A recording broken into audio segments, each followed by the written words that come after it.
Hello, everyone. Have you heard of a game where the prize for winning was death? Southern Mexico and most of Central America was home to the grand Mayan civilization, renowned for its rich culture, art, and advanced knowledge of architecture, astronomy, as well as mathematics.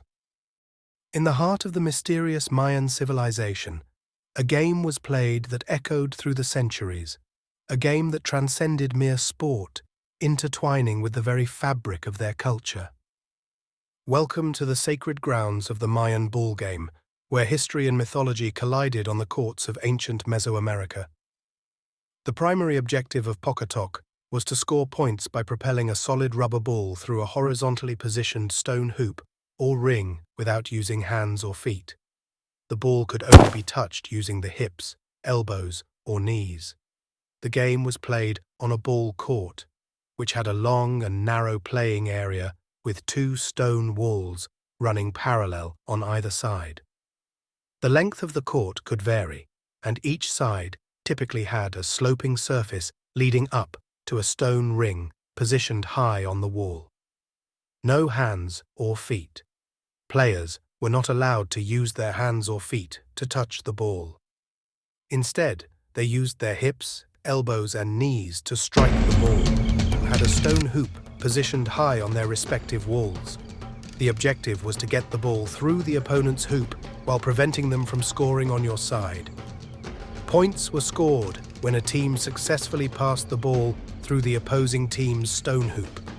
The difficulty increased as the height of the hoop was often positioned high above the players' heads. The game involved teams of players, and the ball was put into play by a ceremonial ball toss. Teams then took turns trying to move the ball up and down the court, aiming to score by passing the ball through the opponent's stone hoop.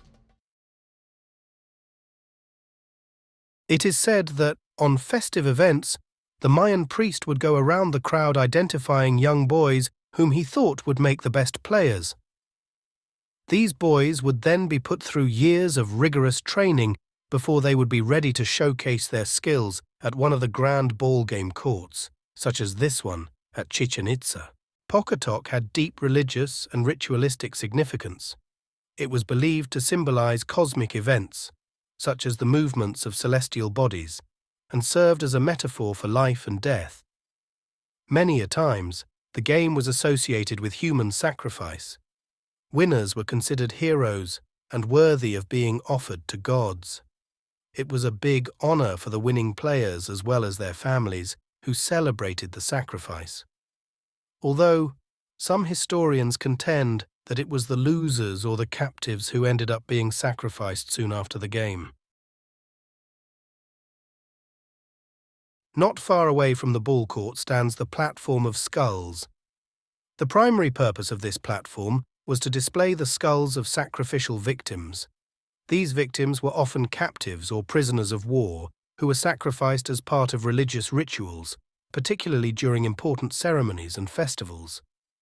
The display of skulls was believed to be a way of honoring the gods and ensuring the continued survival of the Mayan people.